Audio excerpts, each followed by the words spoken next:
ভালো হয়েছে না? বললাম তো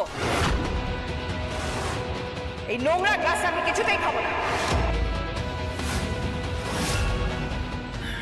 আমার নাত বউ কোথায়? তাকে নিয়ে আয়, সময় পেরিয়ে যাচ্ছে, আশীর্বাদ করবো তো। আমি ডেকে আনছি, আমি এক্ষুনি ডেকে আনছি। বলছি তুমি আসনটা পেতে দাও, ধান দুব্বগুলো বসে আমি আসছি। আমি বরং হাতে হাতে সাহায্য করি। না বড় বৌমা,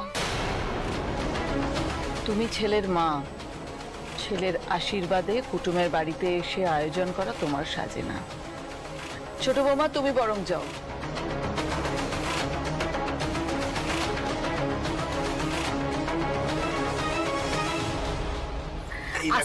আস্তে আস্তে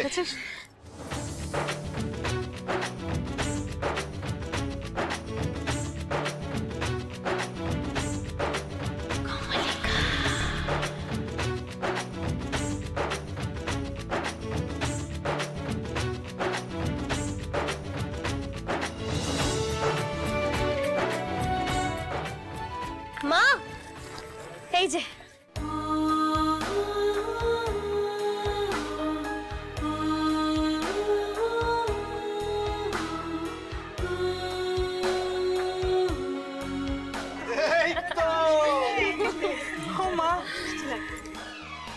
বাহ, কি সুন্দর লাগছে দেখতে আমাদের মিতুলকে। একটু কথা কম বলে কাজটা বেশি করলে সুবিধা হয়। এই গরমের মধ্যে বেশিক্ষণ বসে থাকা যায় না। মাঠান, আমাদের কিন্তু এদিকে সব রেডি আছে। দিদি আয়। বলি হ্যাঁ গো, কে কোথায় গেল গো? হ্যাঁ, আর আমি তো এ পড়েছি।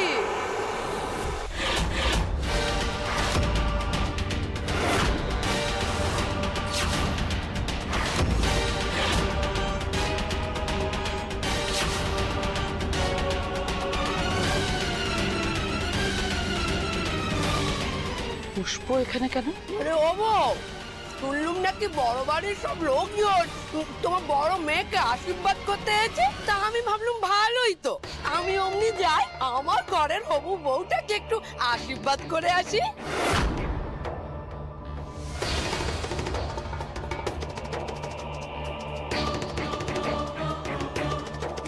এই যে মেয়ে, কাল তো পিসাউরির উপরে খুব কথা তাড়ছিলি, তা এখন সেই শাউরির হাতে ধান দুব্ব নিতে হবে তো? হ্যাঁ,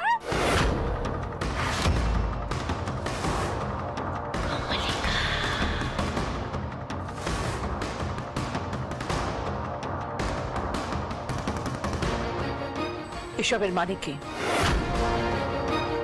পুষ্প পুতুলকে আশীর্বাদ করবে কেন? দিদি, আমি বলছি কি আজ বরং পুতুলের আশীর্বাদটা থাক, বড় বাড়ি থেকে সবাই এসেছেন তো। ওকে কথা বল, তোদের যা ভিকিরির দশা, তুই বল ডবল ডবল খরচা তোরা করতে পারবি? আরে এক পার্টি সবটা সারা হয়ে যাবে না।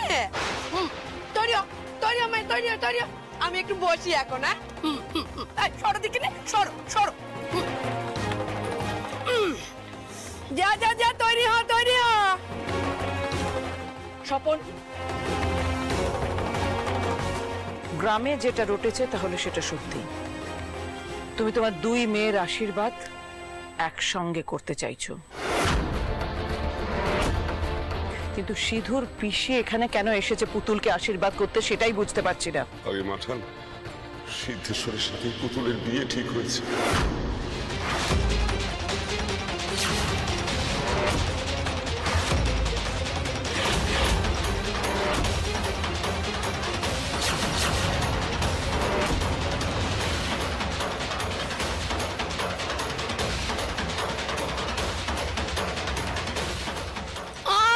যা বলি, আমার ভাইপোর নাম শুনতে একেবারে ভিড় কুট্টি মেরে গেছে সবাই।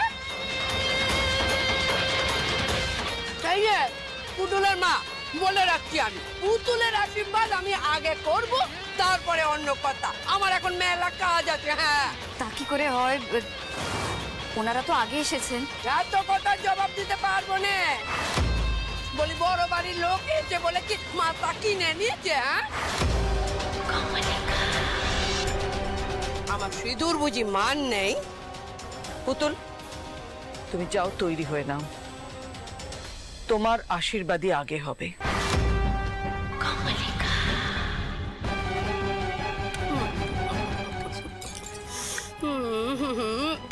আমি বলেছিলাম, আমি বেরোনোর সময় বলেছিলাম যে আজকে পুতুলের আশীর্বাদ। আমি শুনেছি, তোমরা তো কেউ আমার কথা শুনো।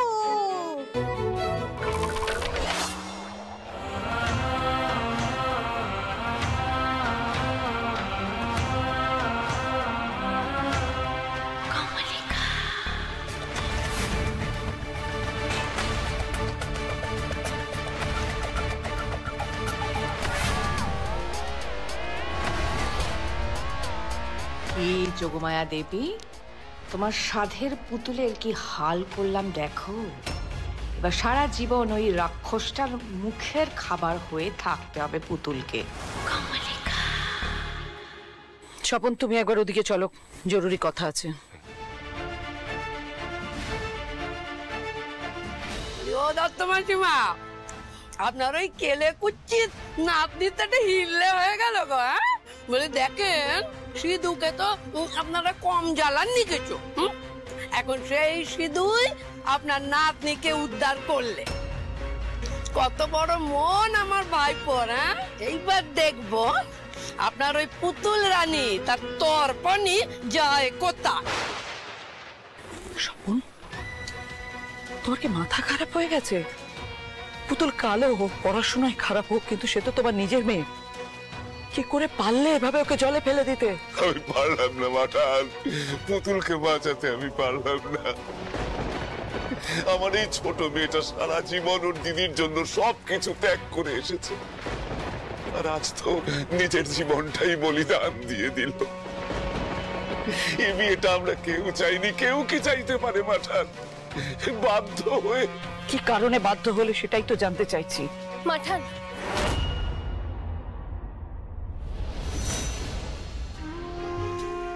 এই বিয়েটা আমি কেন করছি এই প্রশ্নের উত্তর আমি এখন দিতে পারবো না।